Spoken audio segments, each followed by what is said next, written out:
हरे कृष्ण। ओम नमो भगवते वासुदेवाय। समस्त भागवत चरणाम अनुरागी, प्रभु का चरण का समुपासक, आनंद कंद सच्चिदानंद वृंदावन चंद्र श्री कृष्ण चंद्र को चरणार बिंद को मकर मिलिंद को रसिक वृंद उपस्थित भक्तहरू, यहाँहरू सबैको हृदयमा विराजमान रहनुभएका त्यस सर्वद्रष्टा, सर्वनियन्ता, सर्वेश्वर, सर्वशक्तिमान, सर्वदेव पूज्य, सर्वदेव स्वरूप, अखिल रसामृत सिंधु, भक्त बांछा कल्पतरु भगवान श्री हरि श्री कृष्ण को श्री चरणमा म बल्लभ चैतन्य दास साष्टांग दण्डवत प्रणाम गर्दछु। साथै म मेरा परम गुरुदेव विष्णुपाद परमहंस परिव्राजकाचार्य अष्टोत्तरशत अभय चरणारविन्द भक्ति वेदान्त स्वामी श्रील प्रभुपादको श्री चरणमा पनि साष्टांग दण्डवत प्रणाम गर्दछु। साथै स्वयं भगवान श्री कृष्ण यस भूतलमा आउनुभएका भगवान श्री चैतन्य महाप्रभुको श्री चरणमा पनि यो दास साष्टांग दण्डवत प्रणाम गर्दछ। साथै भगवान श्री चैतन्य महाप्रभुका षड्पार्षदहरू श्री रूप गोस्वामी, श्री सनातन गोस्वामी, श्री जीव गोस्वामी, श्री रघुनाथ दास गोस्वामी, श्री रघुनाथ भट्ट गोस्वामी र श्री गोपाल भट्ट गोस्वामी, यी षड गोस्वामीहरूको श्री चरणमा पनि म साष्टांग दण्डवत प्रणाम गर्दछु। हरे कृष्ण हरि शरणम। ततः कलौ भविष्यन्ति चत्वार संप्रदायिनः श्री ब्रह्म रुद्र सनका वैष्णवो क्षिति पावन। पद्म पुराण। कलियुगमा 4 सम्प्रदायहरू हुनेछन्, श्री ब्रह्म रुद्र र सनका। वसुदेव सुतं देवं कंस चारुण मर्दनम देवकी परमानंदम कृष्णं वन्दे जगद्गुरुम। कृष्णं वन्दे जगद्गुरुम। भगवान श्री हरि श्री कृष्ण नै मायादेखि माथि रहनुभएका परम देव, परम गुरु हुनुहुन्छ। भगवान श्री हरि श्री कृष्णबाट ज्ञान दिइयो 4 कुमारलाई, सनत, सनातन, सनन्दन र सनत कुमार, र यो सम्प्रदायलाई कुमार सम्प्रदाय भनेर भनियो। यही कुमार सम्प्रदायमा आउनुभयो भगवान निम्बादित्य जगद्गुरु श्री निम्बार्काचार्य, जो स्वयं भगवान सुदर्शन चक्र महाराजका अंश अवतार हुनुहुन्छ र उहाँबाट द्वैताद्वैत दर्शनको प्रतिपादन भयो। त्यस्तै भगवान श्री हरि श्री कृष्णबाट शिवजीलाई ज्ञान दियो, जुन सम्प्रदायलाई रुद्र सम्प्रदाय भनेर भनिन्छ। यस सम्प्रदायमा आउनुभयो विष्णु स्वामी, जसबाट शुद्ध अद्वैत दर्शन प्रतिपादन भयो, जसलाई जगद्गुरु श्री वल्लभाचार्यले प्रचार गर्नुभयो। श्री जगद्गुरु वल्लभाचार्य स्वयं वैश्वानर अग्निदेवका अंश अवतार हुनुहुन्छ। भगवान श्री हरि श्री कृष्णबाट माता लक्ष्मीलाई ज्ञान दिएर आएको जुन सम्प्रदाय छ, त्यसलाई श्री वैष्णव सम्प्रदाय भनेर भनियो। यही श्री वैष्णव सम्प्रदायमा आउनुभयो अनन्त शेष अवतार जगद्गुरु श्री रामानुजाचार्य, जसबाट विशिष्ट अद्वैत दर्शन प्रतिपादन भयो। भने भगवान श्री हरि श्री कृष्णबाट जुन ज्ञान दिइयो ब्रह्माजीलाई, त्यस सम्प्रदायलाई ब्रह्म सम्प्रदाय भनेर भनियो। र यही सम्प्रदायमा आउनुभयो जगद्गुरु श्री मध्वाचार्य, जो स्वयं मातृश्वर वायुदेवका अंश अवतार हुनुहुन्छ र जसबाट द्वैत दर्शनको प्रतिपादन भयो। यही द्वैत दर्शन तहत मध्वाचार्यको मध्वा सम्प्रदायलाई ब्रह्म मध्वा सम्प्रदाय भनेर भनियो। र यसैमा आउनुभयो भगवान श्री चैतन्य महाप्रभु, जसबाट अचिन्त्य भेदाभेद दर्शन प्रतिपादन भयो। र यही अचिन्त्य भेदाभेद दर्शनको अनुयायीहरूलाई गौडिया वैष्णव भनेर भनियो। र गौडिया वैष्णवमा पनि श्री बलदेव विद्याभूषणबाट गोविन्द भाष्य प्रस्तुत गरियो वेदान्तमा। र यही गोविन्द भाष्य जुन छ, यही भाष्यलाई नै पछ्याउँदै गुरुदेव श्री प्रभुपादबाट हामीमाझ जुन भगवत गीता पस्कियो त्यही भगवत गीतालाई श्रीमद् भगवत गीता यथारूप भनेर भनिन्छ। यी त भए प्रामाणिक भाष्यहरू, तर अहिले बजारमा यहाँहरूले हेर्नुहुन्छ भने अनगिन्ती भाष्यहरू देखा परेका छन्। अनगिन्ती विचारका, कुनै आफ्नो आफ्नो व्यक्तिगत सोचका भाष्यहरू बजारमा हामी देख्दछौँ, व्यक्तिहरूबाट प्रतिपादन भएको हामीले देखेका छौँ। मैक्स मुलरबाट अथवा अम्बेडकरवादीबाट भएको भगवत गीता पनि यहाँ अगाडि देखिएको छ। आखिर यी विभिन्न भाष्यहरू किन भएका होलान् र प्रामाणिक भाष्य कुन हुन्, यसको प्रत्युत्तर खोज्दै जाँदा हामीले भगवान श्रीहरि कृष्णबाट ज्ञान दिइएको यो 4 परम्परा अनुगत रहेर मात्रै गीताको भाष्य अध्ययन गर्ने निर्णय हामीले गरेका छौँ। एकपटक उद्धवले भगवान श्रीहरि श्रीकृष्णलाई प्रश्न गर्नुहुन्छ, हे कृष्ण, अहिले युगमा अनन्त प्रकारका भाष्यहरू, विचारहरू सम्प्रेषण भएका छन्। वदन्ति कृष्ण श्रेयांसी बहुनी ब्रह्मवादिनः तेषां विकल्प प्रधान्यामुताहो एक मुख्यतः। श्रीमद् भागवत महापुराणको 11औं स्कन्धको 14औं अध्यायको पहिलो श्लोक हो यो।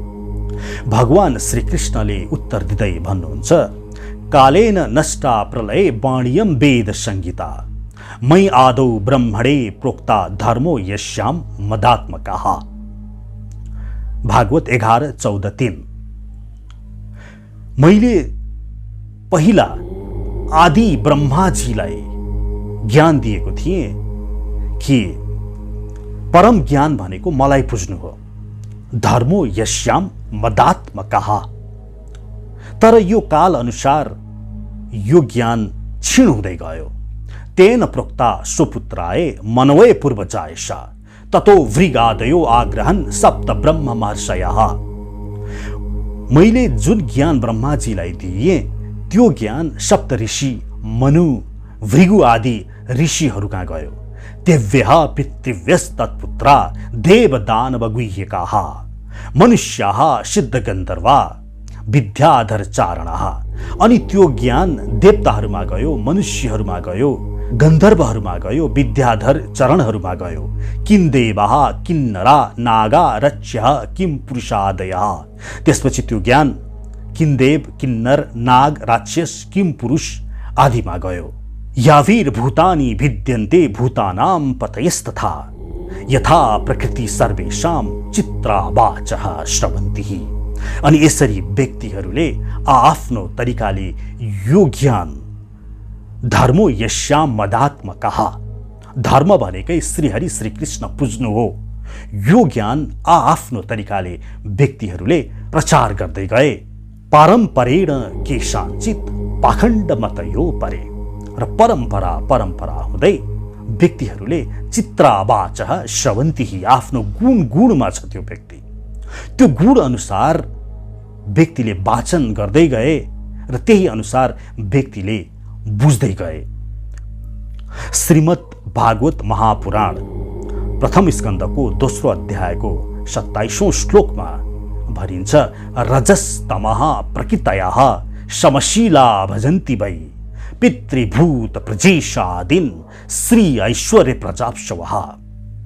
व्यक्तिहरू रजो र तमो गुणमा जब लाग्दछ त्यसपछि त्यो व्यक्तिहरू श्री ऐश्वर्य पद धन पुत्र आदि प्राप्तिको लागि आफ्नो तरिकाबाट पुज्ने गर्दछन्। हाम्रो भाषामा भन्ने हो भने झोले प्रवृत्ति भन्छौँ नि हामी, झोले प्रवृत्ति यो व्यक्तिमा हावी हुन जान्छ।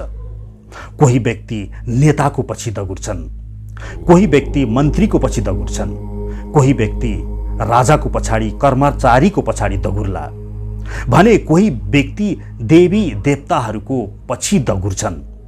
त्यस्तै गरिकन यो समाजमा विभिन्न धर्म प्रचारक गुरुहरू हुनुहुन्छ जसबाट श्री ऐश्वर्य पुत्र धन आदि लाभको आकांक्षा लिएर व्यक्तिहरू ती व्यक्तिहरूपछि दुगुर्नी भए, जसलाई भनिन्छ यो झोले प्रवृत्ति।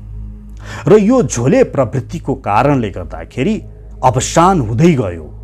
ईश्वर श्रीहरि श्रीकृष्णलाई पुज्नु नै धर्म थियो, जुन भगवान श्रीकृष्णबाट सर्वधर्मान परित्याज्य माम एकम शरणम व्रज, सबै छोडिदिएर मेरो एक शरणमा आइज, मनमना भव मदभक्तो मद्याजी माम नमस्कुरु, मलाई नै मनमा राख, मलाई नै भक्ति गर, मलाई नै नमस्कार गर भनेर जुन श्रीमद् भगवद् गीताको 18औं अध्यायको 65औं र 66औं श्लोकमा जुन भनियो, त्यसको बर्खिलाफ जाँदै व्यक्तिहरूमा भएको झोले प्रवृत्ति, आफ्नो श्री ऐश्वर्य पद र आफ्नो धन प्राप्ति, पुत्र प्राप्ति र आफ्नो व्यक्तिगत इच्छा आकांक्षा र परलोकको ख्वाइसले गर्दाखेरि व्यक्तिहरू आफ्नो इष्ट बनाउन थाले। यही परिप्रेक्ष्यमा श्रीमद् भगवद् गीताको पनि अहिले वर्तमान बजारमा तपाईले अनन्य प्रकारका विभिन्न प्रकारका व्यक्तिगत भाष्यहरू, आफ्नो इष्टहरू पुज्दै गरेका भाष्यहरू प्राप्त गर्नुहुन्छ, जबकि भगवद् गीताको अन्तिम सार नै श्री हरि श्री कृष्ण शरणागत हुनु हो। यसै परिप्रेक्ष्यमा अहिले बजारमा यहाँहरूले हेर्नुहुन्छ भनेदेखि त विभिन्न किसिमका दाबी गरिएका भाष्यहरू श्रीमद् भगवद् गीताको पाउनुहुन्छ। भगवद् गीताको प्रणेताले के भन्छ भने, त्यो भगवद् गीतामा जुन कृष्णले भन्नुभएको छ, उहाँ कृष्णले आफैले कुनै अन्यको शरणमा जाऊ भनेर भन्दैछ हेर भनेर प्रमाणित गर्न खोजेको भाष्यको भगवद् गीता पनि तपाईले बजारमा पाउनुहुन्छ भने कोही कोहीले त्यो श्रीकृष्ण जो भगवद् गीताको वक्ता हुन्, उनी आफै त्यो बोलेको होइन, त्यो श्रीकृष्ण भित्र कोही प्रेतवश पसेर त्यसले बोलेको हो भन्ने भाष्य लिएर पनि भगवद् गीता बजारमा बेचिएका छन्। त्यस्तो किसिमका भाष्यहरू, त्यस्तो किसिमका प्रवचनहरू पनि यहाँहरूले सुन्न सक्नुहुनेछ। यस्ता प्रवचनहरूबाट सावधान रहनु पर्दछ।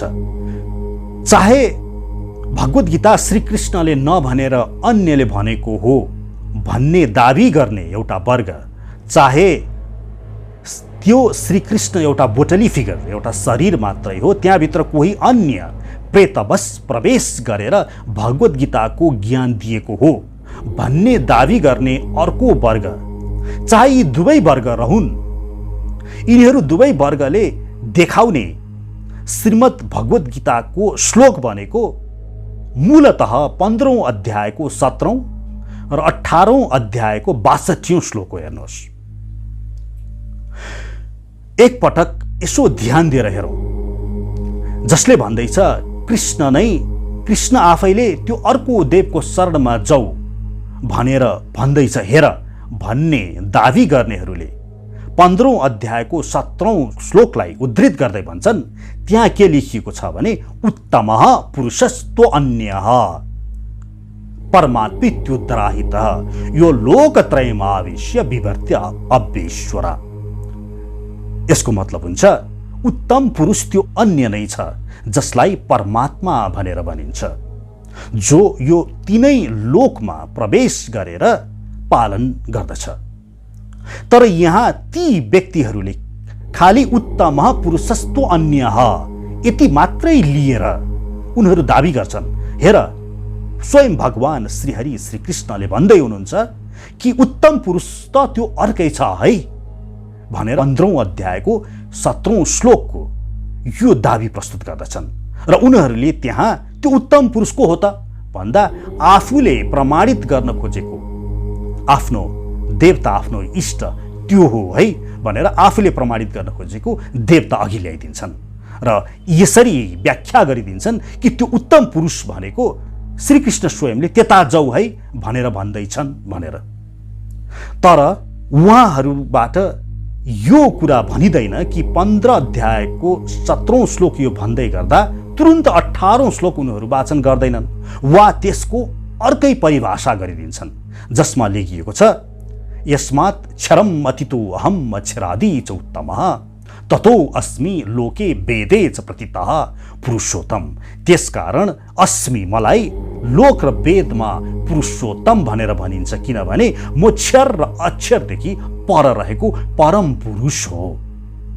यहाँ मम अहम अस्मि यो प्रथम पुरुष व्यक्तिवाचक सर्वनाम नै प्रयोग गरेर भगवान श्रीहरि कृष्णले आफ्नै सर्वेसर्वा देखाउँदै हुनुहुन्छ।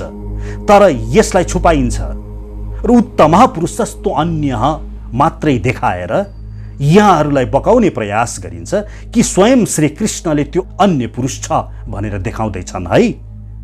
त्यस्तै गरिकन उहाँहरूले देखाउने एउटा अर्को श्लोक हो 18औं अध्यायको 62औं श्लोक। त्यहाँ तमेव शरणं गच्छ सर्वभावेन भारत भनेर लेखिएको छ। त्यहाँ भगवान श्रीकृष्णले के भन्नुहुन्छ, त्यसको शरणमा जाऊ तिमी अर्जुन।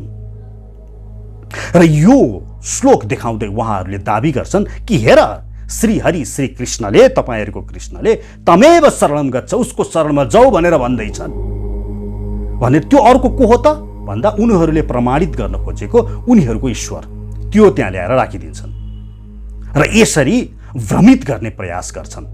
तर यसलाई भन्दै गर्दाखेरि हामी श्रोताहरूले तुरुन्तै 18औं अध्यायको त्योभन्दा अघिल्लो श्लोक 18औं अध्यायको 61औं श्लोक पनि हेर्नुपर्ने हुन्छ, जहाँ लेखिएको छ ईश्वरः सर्वभूतानां हृदयेषु अर्जुन तिष्ठति भ्रामयन् सर्वभूतानि यन्त्रारूढानि मायया।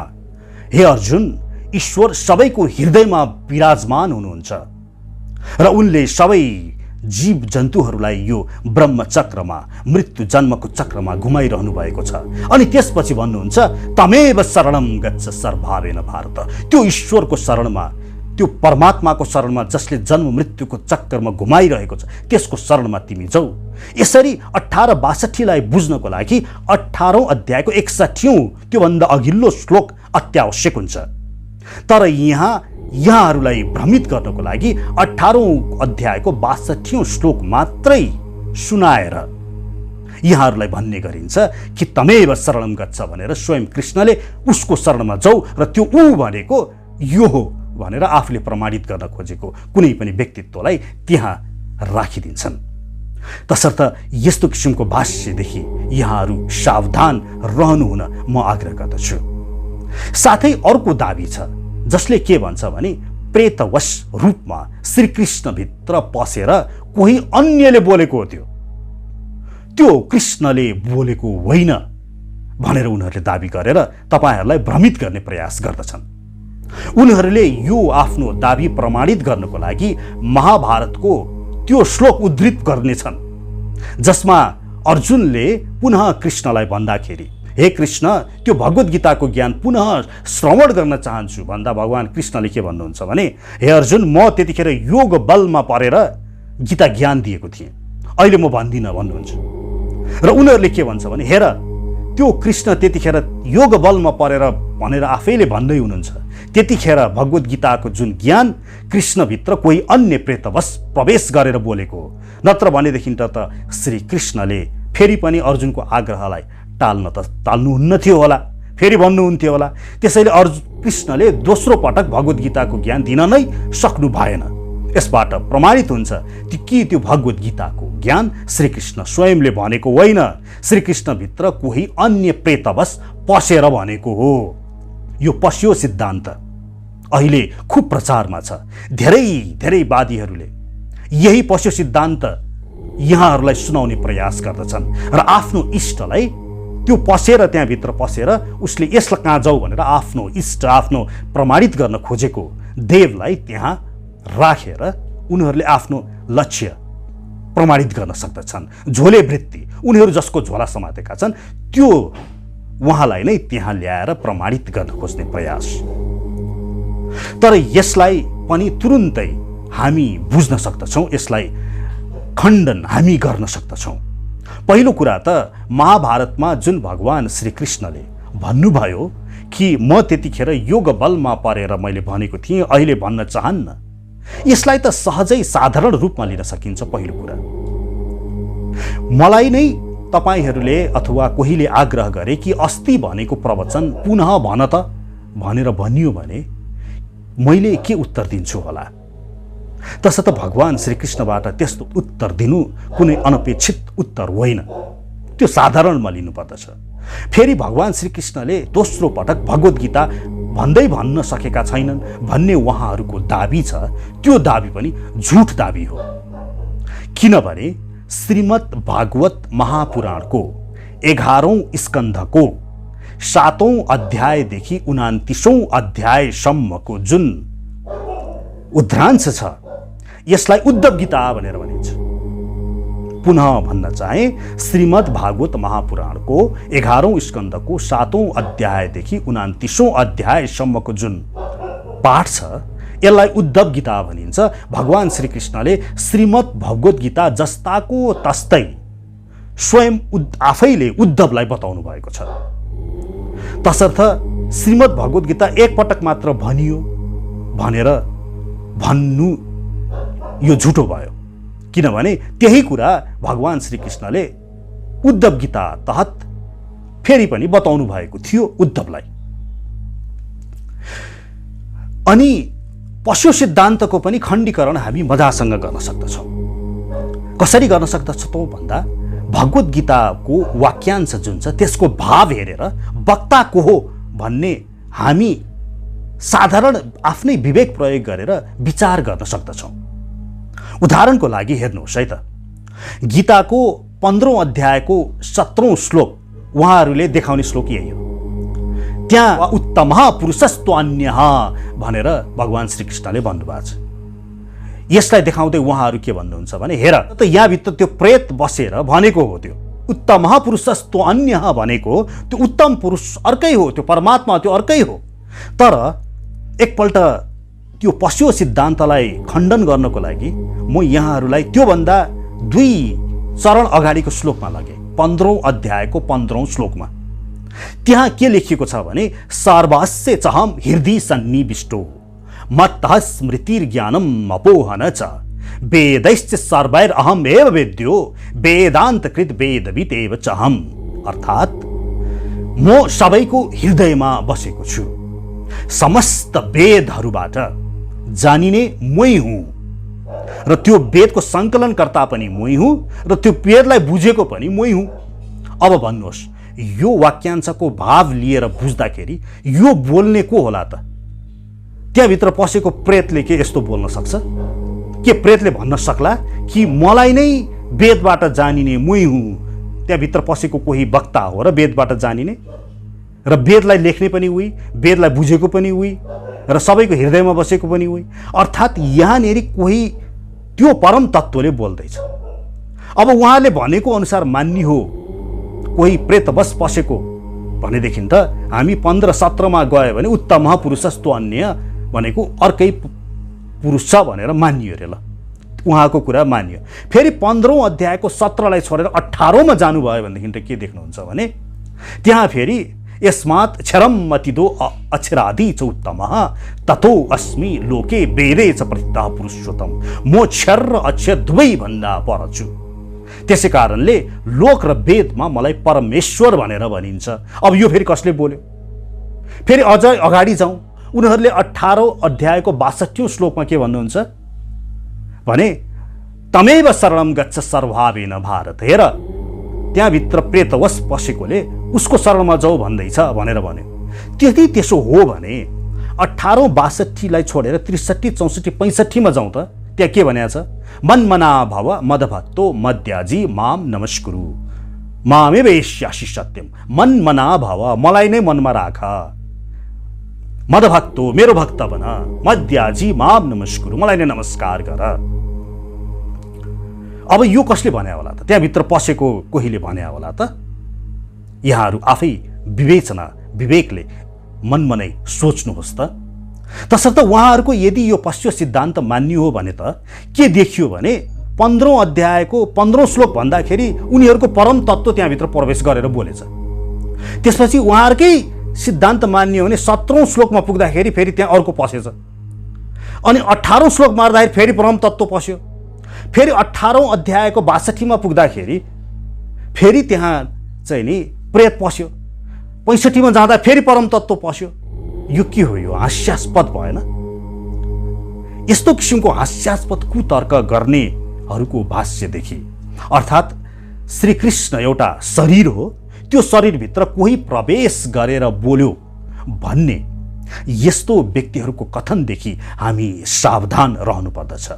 फेरि एउटा अर्को तत्त्व पनि छ, त्यसले के दाबी गर्छ भने त्यो श्रीकृष्ण भन्ने एउटा बोटली फिगर छ, त्यसभित्र कहिले परम तत्त्व प्रवेश गरेर बोलेको हो त्यो, कहिले त्योभन्दा तल अर्को ब्रह्म प्रवेश गरेको, त्योभन्दा तल्लो अर्को ब्रह्म फेरि कहिले, भनेपछि कहिले कसले उत्तर दिन्छ, कहिले कसले उत्तर दिन्छ, किनभने श्रीकृष्णभित्र सबै छ र त्यो सबैमध्ये कहिले कसैले उत्तर दिन्छ, कहिले कसैले उत्तर दिन्छ। यस्तो किसिमको हास्यास्पद तर्क गर्ने एउटा अर्को वर्ग पनि छ। यो पनि हामीले सजिलै विश्लेषण यसरी गर्न सक्दछौँ कि मानव तपाईँ एउटा व्यक्तिसँग कुरा गर्दै हुनुहुन्छ जसले विद्यावारिधि गरेको छ। अब तपाईँ प्रश्न गर्न थाल्नुभयो, प्रश्न 1 तपाईले प्रश्न गर्नुभयो, उसले त्यो प्रश्नको उत्तर विद्यावारिधि गरेको आफ्नो ज्ञान समेटेर उत्तर दिन्छ। फेरि प्रश्न 2 गर्नुभयो, ऊ अब 8 कक्षाको मात्रै ज्ञान लिएर उत्तर दिन्छ। फेरि प्रश्न 3 गर्नुभयो, अब ऊ स्नातकसम्मको ज्ञान लिएर उत्तर दिन्छ। यस्तो पनि होला र? तसर्थ यस्ता पशु सिद्धान्त लिएका व्यक्तित्वहरूदेखि हामी सावधान रहनुपर्दछ। श्रीमद् भगवत गीता स्वयं भगवान श्रीहरि श्रीकृष्णले बोल्नु भएको हो। उहाँभित्र सबै हुनुहुन्छ, उहाँभित्र विष्णु पनि उहाँभित्र हुनुहुन्छ, उहाँभित्र शिव शङ्कर जसरी अर्जुनले देखेका थिए। विराट स्वरूप देख्दाखेरि अर्जुनले के भने? गीता 11औं अध्यायको 15औं श्लोकमा जब भगवान श्रीकृष्णले आफ्नो पूर्ण शरीर देखाउनु भयो, अर्जुन भन्नुहुन्छ, पश्यामि देवांस तव देवदेहे सर्वस्तथा भूत विशेष संघान। हे कृष्ण, मैले यहाँको शरीरभित्र सबै देखिरहेको छु, समस्त विश्व ब्रह्माण्ड देखिरहेको छु। ब्रह्माण्डमीशम कमलासनस्थम, ब्रह्माजी कमलमा विराजमान रहेका ईश शिवजी मैले त्यही भित्र देखिरहेको छु। ऋषिश्च सर्वोर्गानश्च दिव्यान, समस्त ऋषिगणहरू तिमी भित्रै देखिरहेको छु। समस्त नागगण पनि मैले तिमी भित्र देखिरहेको छु। तसर्थ हो श्रीकृष्णभित्र समस्त छ, तर भगवत गीताको ज्ञान दाता वक्ता त्यही परम देव श्रीकृष्ण हुनुहुन्छ। यो पशु सिद्धान्तको साधारण एउटा विचार गरेर यसरी हेर्न सकिन्छ। हेर्नुहोस्, श्रीमद् भगवत गीता यो ज्ञान सञ्जयले बताउनुहुन्छ। सञ्जयले धृतराष्ट्रलाई टाढा बसेर कुरुक्षेत्रमा भइरहेको सबै वृत्तान्त बताउनुहुन्छ। सञ्जयले यति टाढा बसेर कसरी बताउन सके त भन्दा वेदव्यास स्वयं आएर धृतराष्ट्रलाई भन्नुहुन्छ, धृतराष्ट्र अब लडाईँ हुँदैछ कुरुक्षेत्रको, म तिमीलाई त्यो लडाईँ बताउन लाग्दछु, तिमीलाई म दिव्य आँखा दिन चाहन्छु कि तिमीले देख्न सकोस् भन्दा धृतराष्ट्रले भन्नुहुन्छ, म यो अन्तिम अवस्थामा, यो बुढो अवस्थामा यस्तो यो हाहाकार, यस्तो किसिमको यो विपद म हेर्न चाहन्न। बरु यो आँखा, दिव्य आँखा मेरा अनुज सञ्जयलाई दिनुहोस् भन्दाखेरि वेदव्यासले सञ्जयलाई दिव्य आँखा दिनुहुन्छ। यसरी सञ्जयले टाढै बसेर कुरुक्षेत्रको सबै कुराको बयान गर्नुहुन्छ। हेर्नुहोस्, अब तपाईँ साधारण तर्क लगाउनुहोस्। वेदव्यास जसमा यति सामर्थ्य थियो कि उनी अर्कालाई दिव्य आँखा दिन सक्ने, कि टाढै बसेर उसले कुरुक्षेत्रको लडाईँ अवलोकन गर्न सकोस्, यस्तो सामर्थ्य बोकेको वेदव्यासले स्वयंले श्रीकृष्णभित्र प्रेतवश प्रवेश गरेको चाहिँ देखेनछन्। तर अहिले आएका केही कलियुगी भनाउँदाहरूले श्रीकृष्णभित्र प्रेतवश प्रवेश गरेर बोलेको चाहिँ देखेछन्। वेदव्यासले देखेको भए त उहाँले शास्त्रमा कतै उल्लेख गर्नुहुन्थ्यो होला नि। तसर्थ यस्ता व्यक्तिहरूदेखि हामी सचेत रहनु, सावधान रहनु पर्दछ। हरे कृष्ण। साथै श्रीमद् भगवत गीताको जुन भाष्य छ, त्यो भाष्य कुनै कुनै भाष्यहरू सही छन्। हेर्नुहोस्, तर देश काल र पत्र भन्छ नि, त्यो भाष्य कुनै निश्चित भौगोलिकताको लागि, देशको लागि, कालको लागि, सत्य त्रेता द्वापर कली अथवा कलीका पूर्वकाल कुनै कालको लागि लक्षित हो कि? पत्र अर्थात् कसको लागि? ब्राह्मण, क्षेत्रीय, वैश्य, शूद्र, भारतवर्षका मनुष्यहरू कसको लागि हो? यसरी निश्चित देशकाल पत्रको लागि भाष्यहरू भएका छन्। त्यो भाष्य हुन सक्छ तपाईँको लागि नहोला कि? हालांकि त्यो भाष्य प्रामाणिक हो, तर तपाईँको लागि होइन कि? यसै परिप्रेक्ष्यमा म आदि शङ्कराचार्यको अद्वैत दर्शनको भाष्यको बारेमा यहाँहरूलाई केही बताउन चाहे। भगवान श्री आदि शङ्कराचार्य स्वयं भगवान शिवजीका अंश अवतार हुनुहुन्छ। के भयो भन्दाखेरि भगवान श्रीकृष्णले द्वापर युगको लीला समाप्त गरेर उहाँ आफ्नो धाम फर्किनुभयो। लोक अभिरामाम स्वतनुम धारणा ध्यान मंगलम योग धारणा आग्नेय अदद्वा धाम आविशत स्वकम भनेर श्रीमद् भागवत महापुराणको 11औं स्कन्धको 31औं अध्यायको 6औं मन्त्रले भन्छ। अर्थात् लोक अभिरामाम समस्त लोकको पालनकर्ता, स्वतनुम योग धारणा आग्नेय अदग्ध्वा आफ्नै स्वशरीर लिएर, अदग्ध्वा कुनै अग्निको काज क्रिया आदि नगरिकन, धाम आविशत शोकम आफ्नै स्व शरीर लिएर जानुभयो भनेर लेखिएको छ। आजकाल कृष्ण पनि मरे, कृष्ण पनि मरेका थिए भन्ने पत्ता थाहा छैन। यो कहाँबाट भन्छन् मान्छेहरूले? शास्त्रमा त स्पष्टसँग श्री कृष्ण सशरीर आफ्नो लोकमा गए भनेर लेखिएको छ आफ्नो लीला पश्चात। खैर, भगवान श्रीहरि श्री कृष्ण जब आफ्नो लोक फिर्ता जानुभयो, तुरन्त यस भूलोकमा कलियुगको सुरुवात भयो। हेर्नुहोस्, अलिकति इतिहासमा मैले लान खोजेँ यहाँहरूलाई। अनि कलियुगको जसै यहाँ सुरुवात भयो, यहाँ वेदको गलत अर्थ गरेर भयङ्करसँग पशु बलि भयो। हेर्नुहोस्, व्यक्तिहरूले वेदमा जुन देशकाल पत्रको अवस्थालाई सृजना गरेर त्यसलाई लिएर पशु बलिको उल्लेख गरिएको छ, त्यसको गलत अर्थ गरेर भयङ्करसँग हिंसा गर्न थाले त्यो बेलामा। त्यसपछि भगवान श्रीकृष्ण स्वयं बुद्ध अवतारमा यस भूलोकमा आउनुभयो। बुद्ध अवतार हाम्रो शास्त्रले यसलाई उद्धृत गर्दै भन्छ, तथा कलौ समप्रवृत्य सम्मोहाय शूरदेशाम बुद्धो नाम अंजनाशूतः किकटेषु भविष्यति। श्रीमद् भागवत महापुराणको पहिलो स्कन्धको 3रो अध्यायको 24औं मन्त्रले भन्छ, तथा कलौ समप्रवृत्य कलियुगको सुरुवातमा सम्मोहाय शूरदेशाम यस्ता यी व्यक्तिहरूलाई सम्मोहित गर्नको लागि जसले वेदको गलत अर्थ गरेर पशु हत्यामा लागि परे, बुद्धो नाम बुद्ध नाम लिएर अंजनाशूतः अंजनाको पुत्र भएर किकट क्षेत्रमा बुद्धको यहाँ पदार्पण भयो, अवतरित हुनुभयो श्रीहरि विष्णु। अनि बुद्ध आएर उहाँले आफ्नो दर्शन प्रस्तुत गर्नुभयो, बौद्ध दर्शन, जसमा प्रमुख नै अहिंसावादी सिद्धान्त थियो। उहाँको दर्शनदेखि व्यक्तिहरू बहुत प्रभावित भए। हेर्नुहोस्, र सम्पूर्ण भारतवर्ष नै त्यतिखेर बौद्ध हुन थाले। यसरी भगवान श्रीकृष्ण बुद्ध भएर यस भूधरातलमा आएर हिंसालाई रोक्न सफल त हुनुभयो, तर यसले गर्दाखेरि एउटा अर्को समस्या सृजित भएर आयो। के समस्या आयो भने व्यक्तिहरू वेददेखि विमुख भइगए। व्यक्तिहरू अहिंसाको सिद्धान्तमा यसरी मग्न भए कि वेदलाई नै मान्न छोडिदिए, अवैदिक भए। अब यसको निराकरण गर्न, यसलाई यो समस्या सुल्झाउन आवश्यक पर्यो। र यही समस्या सुल्झाउनको लागि भगवान स्वयं शिव आदि शङ्कराचार्यको स्वरूपमा यस भूलोकमा आउनुभयो। यहाँ एउटा प्रसङ्ग छ पद्मपुराणको।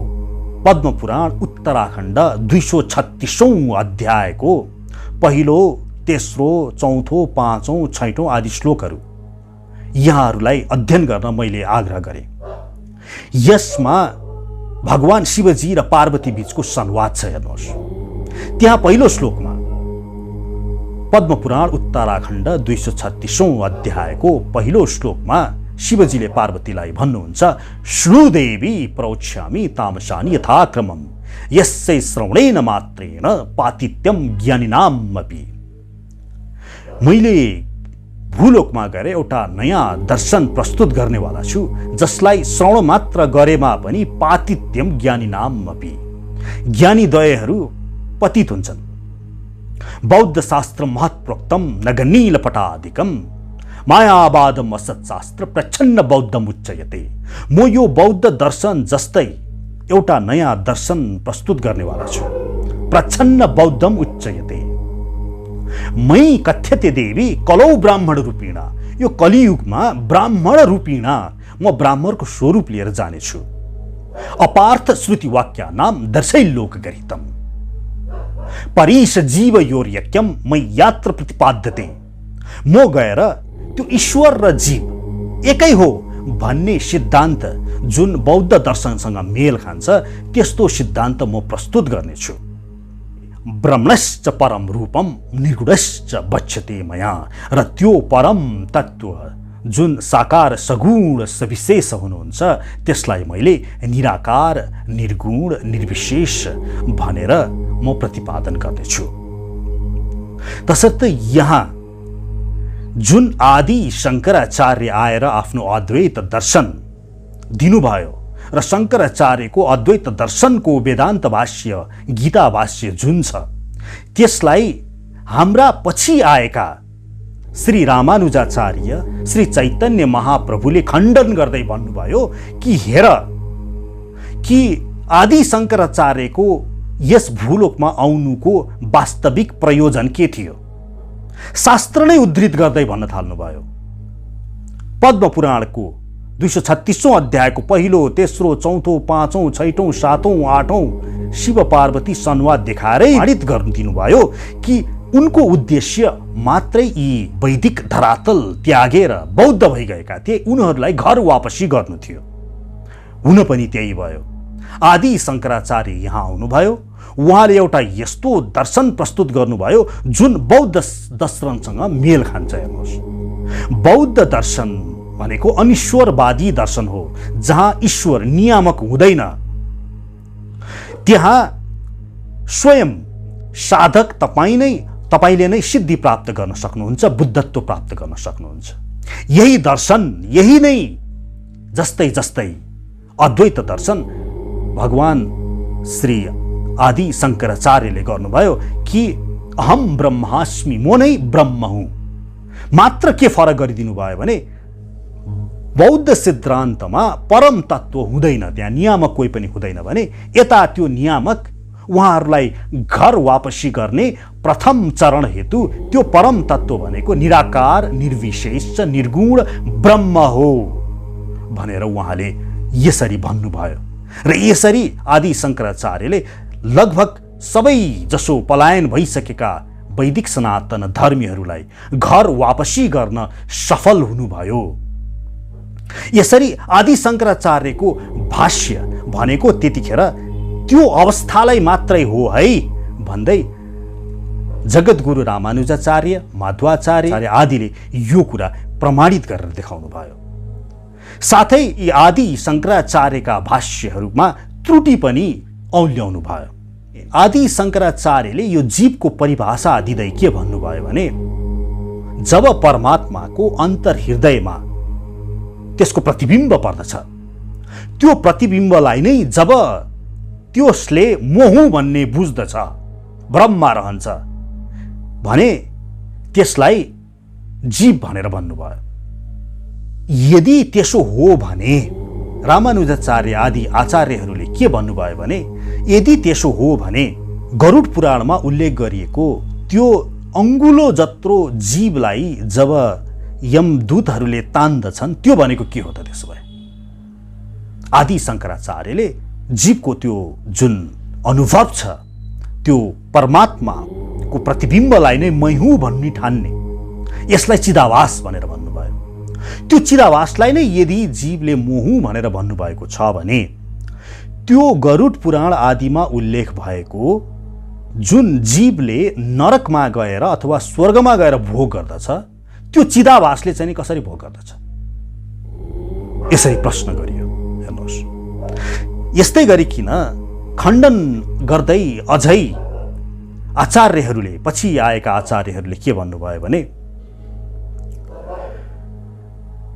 बाला अग्रशतभागस्य शतधा कल्पितस्य च भागो जीवः स विज्ञः च अनन्ताय कल्पिते श्वेताश्वतर उपनिषद 5:9।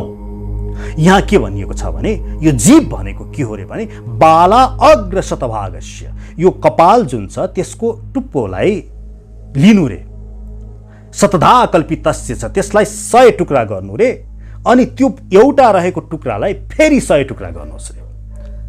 भागो जीव, जीव भनेको त्यो अणु समान हो। सविज्ञ चनन्ताय कल्पिते, त्यति सूक्ष्म रहे तापनि त्यो भनेको विज्ञ छ। त्यसो भए यदि शङ्कराचार्यले जुन भन्नुभयो जीव भनेको चिदाभास हो, यदि हो भने श्वेताश्वतर उपनिषद 5:9ले व्याख्या गरेको यो जीव भनेको अणु हो, यससँग त कुरो मिलेन नि त। कुनै पनि भाष्य यदि कसैले गर्छ भने शास्त्रका प्रत्येक श्रुतिका ऋचाहरूसँग त्यसले मेल खानु पर्दछ, यो सिद्धान्त हो। तर यो श्लोकले त मेल खाएन त, यहाँ त अणु भनेर भनियो। त्यस्तै कठोपनिषदमा पनि नरणे औरेण प्रोक्तेश सुविज्ञो बहुधा चिन्त्यमान अनन्य प्रोक्ते गतिरस्त नास्ति अणियान हि अणु प्रमाणात्, कठोपनिषद 1:2:8 को मन्त्र हो यो। यहाँ के भनिएको छ भने त्यो जीवात्मा कस्तो हुन्छ अरे भने अणु प्रमाणात् अणु हुन्छ अरे। यदि जीव भनेको आदि शङ्कराचार्यले भाष्य गर्नु भए झैं चिदाभास हो भने यहाँ कठोपनिषदको 1:2:8 सँग पनि मेल खाएन भनेर आचार्यहरूले कुरो उठाउनु भयो। यति मात्र होइन, अन्य त्रुटिहरू पनि औल्याए। जस्तो उदाहरणको लागि कौशितकी उपनिषद 1:2ले भन्छ य वैके चस्मा लोकान् प्रयन्ति चन्द्रमसमेवेते सर्वे गच्छन्ति। यो जीवको गति हुन्छ अरे, यो जीव चन्द्रलोक हुँदै जान्छ अरे शरीर छोडेपछि। स यदास्मात् शरीरादुत्क्रामति सहैवैतैः, मन बुद्धि अहंकार सबै लिएर सहैवैतैः सर्वैरुत्क्रामति, यो शरीर छोडेर जान्छ अरे। अनि तस्मान् लोकान् पुनरे अस्माए लोकाए कर्मणे, बृहदारण्यक उपनिषद 4:4 छ। फेरि त्यो जीव फर्केर आउँछ अरे यहाँ लोकमा कर्म गर्नुको लागि। भगवत गीताले पनि भन्छ नि ते तम भुक्त्वा स्वर्गलोकम विशालम क्षीणे पुण्य मृत्युलोकम विशन्ति। त्यो जीव आफ्नो पुण्य भोग गर्नको लागि स्वर्गलोक जाला अथवा पाप भोग गर्नको लागि नरकलोक जाला, फेरि आएर यही धरतीमा आउँछ अरे। अर्थात् जीवको गति हुन्छ, जान्छ आउँछ, ऊ अणु छ नि, ऊ विभू छैन। जीव अणु छ, जान्छ आउँछ भनेर शास्त्रका ऋचाहरूले भन्दछ।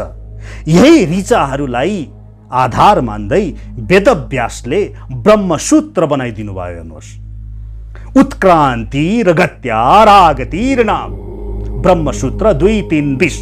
त्यो जीव जान्छ अरे फेरि आउँछ अरे। उत्क्रान्तिर गत्यार आगतिर नाम स्वत्मना च उत्तर्यो न अणु एतत् श्रुतिरैतिर चेत् नैतराधिकारात्। स्वत्मना च उत्तर्यो अविरोधश् चन्दन्वत् अवस्थिति वैशिष्यादिति चेत् अभ्युपगमाधृतदीः गुणद्वालोकवत् पृथक् उपदेशात् व्यतिरिको गन्धवत् तथा दर्शयतीः। 2:3:20, 2:3:21, 2:3:22, 2:3:23, 2:3:24, 2:3:25, 2:3:26, 2:3:27, 2:3:28 ब्रह्मसूत्रहरू हुन्। यसको भाष्य अचम्म कुरा के छ भने यसको भाष्य स्वयं आदि शङ्कराचार्यको शङ्कर भाष्य नै हेर्नुभयो भने स्वयं शङ्कराचार्यले भाष्य गर्दाखेरि हो जीवको गति हुन्छ भन्ने कुरा स्वीकार गर्नुभएको छ। फेरि 2329औं भाष्यमा गएर शङ्कराचार्यले त्यहाँ लेखिएको छ यो तद्गुण सारत्वात् तु तब्धपतेशः प्राज्ञवत्, यो 2329 ब्रह्मसूत्र वेदव्यासको। यसको भाष्यमा शङ्कराचार्यले फेरि होइन जीव भनेको विभु हो, सर्वव्यापक हो भनेर भनिदिनु भयो। अगाडि जे भनिए तापनि विभु हो। हेर्नुहोस्, यसरी हाम्रा आचार्यहरूले आदि शङ्कराचार्यले गर्न खोजेको प्रयासको यहाँ त्रुटिहरू पत्ता लगाउनु भएको छ। त्यस्तै गरिकन एउटा अर्को ब्रह्मसूत्र छ, हेर्नुहोस् 1:4:26 पहिलो अध्यायको चौथो पादको 26औं ब्रह्मसूत्र वेदव्यासको छ। त्यसले के भन्छ भने आत्मकृत्यः परिमाणात्, यसको वास्तविक अर्थ हुन्छ आत्मकृत्यः, त्यो परमात्माको कृतिको परिणाम हो रे यो सारा संसार। तर आदि शङ्कराचार्यलाई ब्रह्म सत्य जगत मिथ्या यो प्रमाणित गर्नु थियो। अब यहाँ यसको भाष्य गर्न उहाँलाई गाह्रो पर्यो। आत्मकृत्यः परिमाणात्, अब त्यो परमात्माको कृतिको परिणाम हो यो, अब यसलाई कसरी असत्य भन्ने? अनि उहाँले त्यो ब्रह्मसूत्रको भाष्य गर्दाखेरि आदि शङ्कराचार्यले गजबको कुरा लेखिदिनु भएको छ। हेर्नुहोस्, आदि शङ्कराचार्यका गुरु हुनुहुन्छ गोविन्दाचार्य, अनि गोविन्दाचार्यको गुरु हुनुहुन्छ गौडपाचार्य, अनि गौडपाचार्यको पनि गुरु हुनुहुन्छ सुखदेव परमहंस, अनि सुखदेव परमहंसका पनि गुरु हुनुहुन्छ वेदव्यास। आदि शङ्कराचार्यले आफ्नो गुरुका गुरुका गुरुका गुरुका पनि गुरु स्वयं वेदव्यासलाई इङ्गित गर्दै उहाँले लेख्नु भएको छ व्यासो नारायण प्राह। वेदव्यास भनेको स्वयं नारायण नै हुनुहुन्छ है। तर यो 1:4:26 को आत्मकृत्यः परिमाणात् यो ब्रह्मसूत्रको व्याख्या गर्दाखेरि उहाँले के लेखिदिनु भयो भने यो ब्रह्मसूत्र बनाउँदाखेरि वेदव्यास दिग्भ्रमित भइगएका थिए भनेर लेखिदिनु भएको छ। के नारायण पनि दिग्भ्रमित हुन्छन्?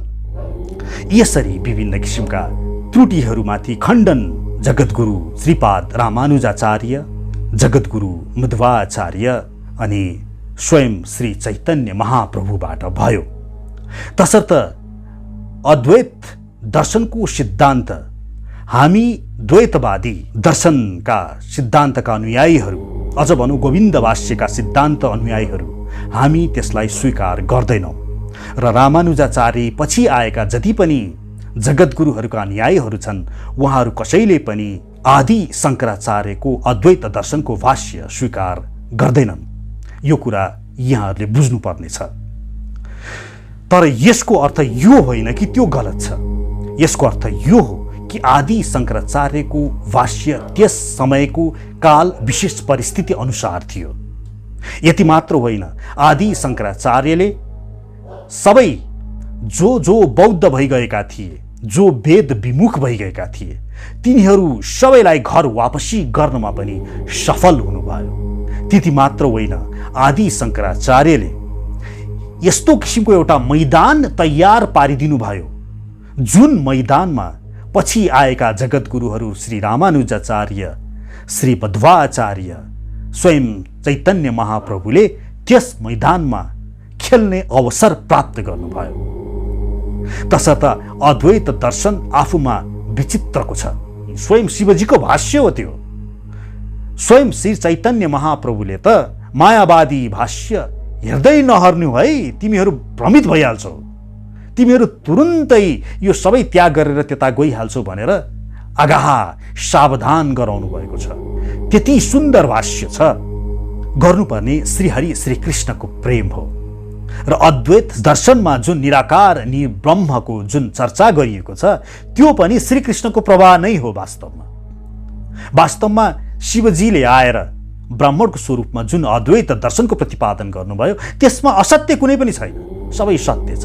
तर अलिकति तल बसेर श्रीकृष्णको प्रभावलाई नै अन्तिम मानेर, त्यसैलाई नै ब्रह्म मानेर, त्यसलाई नै निराकार निर्गुण निर्विशेष शक्ति मानेर उहाँले भाष्य गरिदिनु भएको छ। जबकि पछि आएका जगद्गुरुहरूले त्योभन्दा माथि उठेर स्वयं साकार सविशेष सगुण त्यही श्रीकृष्णलाई नै पुज्नु, श्रीकृष्णमा नै शरणागत हुनु अन्तिम उद्देश्य पनि उहाँहरूले उजागर गरिदिनु भयो। यसरी जीवहरूलाई हेर्नुहोस्, हामीहरूलाई माथि उकास्नको लागि माथिबाट नै बेला बेलामा भगवान स्वयं आफू नै आउनुहुन्छ। यदा यदा हि धर्मस्य ग्लानिर्भवति भारत अभ्युत्थानम् अधर्मस्य तदात्मानं सृजाम्यहम्। धर्मलाई उत्थान गर्नको लागि म आफै नै आउँछु। कहिले उहाँ आफै शिवजी भएर यहाँ आएर अद्वैत दर्शन प्रस्तुत गर्नुहुन्छ, त्योभन्दा अगाडि उहाँ आफै बुद्ध भएर बौद्ध दर्शन नै प्रस्तुत गर्नुभयो। फेरि उहाँले नै आफ्ना अवतार अंशावतारहरूलाई पठाउनुहुन्छ, आफ्ना पार्षदहरूलाई पठाउनुहुन्छ। कहिले निम्बार्काचार्य भएर स्वयं सुदर्शन चक्र महाराजलाई पठाउनुहुन्छ, कहिले अग्निदेवलाई वल्लभाचार्यको स्वरूपमा यहाँ पठाउनुहुन्छ, कहिले स्वयं लक्ष्मण भनौँ वा बलराम भनौँ वा अनन्त शेष भनौँ, उहाँलाई नै रामानुजाचार्य भएर यहाँ पठाउनुहुन्छ। अनि कहिले उहाँ स्वयं नै आउनुहुन्छ भगवान श्री चैतन्य महाप्रभुको स्वरूपमा। यसरी बारम्बार आएर ती एकै तत्त्वबाट यहाँ बारम्बार विभिन्न किसिमका भाष्यहरू प्रतिपादन पनि हुने गर्दछ। तसर्थ म यहाँहरूलाई यो भन्न चाहे कि हामी जुन भगवत गीताको अध्ययन गर्दछौँ यसमा यो गोविन्द भाष्य श्रीमद् भगवत यथारूप उत्कृष्ट छ। यसलाई मैले प्रमाणित गर्ने हदैसम्मको कोसिस गरेको छु भने अहिले बजारमा लटरम्म हेर्नै नहुने त्यस्ता किसिमका गीताहरू अझ फ्रीमा उपलब्ध पनि छन्। त्यसदेखि चाहिँ नि टाढै रहौँ, पशु सिद्धान्तदेखि भने झनै टाढा रहौँ भने अद्वैत दर्शनको जुन भाष्य छ यो त्यस समयको लागि हो भनेर आदि शङ्कराचार्यलाई नमस्कार गर्दै उहाँको अद्वैत दर्शनलाई पनि पुज्दै द्वैत दर्शनको यो भाष्यमै हामी लाग्नु हाम्रो लागि श्रेयस्कर होला। मर्ने दिन आउँदैछ, अब यहाँ सोच्ने विचार्ने गर्ने समय हामीसँग छैन। हामी त हामफाल्ने हो। अब त गीता पढ्ने जे भगवानले भन्नुभएको छ त्यसलाई अक्षरशः अवलम्बन गर्दै हामी अगाडि बढ्ने हो। हाम्रो जन्म श्रीहरि श्री कृष्णतर्फ जानको लागि, मुखारित हुनको लागि, आफ्नो अन्तर्हृदयलाई स्वच्छ गर्नको लागि नै भएको। धर्मो यस्याम मदात्मकः श्रीकृष्णले भन्नुभयो नि, धर्म गर्नको लागि, धर्म भनेको नै अन्तिम बडाव भनेको श्रीकृष्ण हुनुहुन्छ। किन राख्ने मेरो विचारमा, तिम्रो विचारमा? यो तिम्रो गीता भगवत गीताको विचार नै अब म अवलम्बन गर्नेछु भनेर अगाडि बढ्ने यो साहस, यो दृढता हामीमा हुनु पर्यो। हरे कृष्ण कृष्ण कृष्ण हरे हरे, हरे राम राम राम हरे हरे।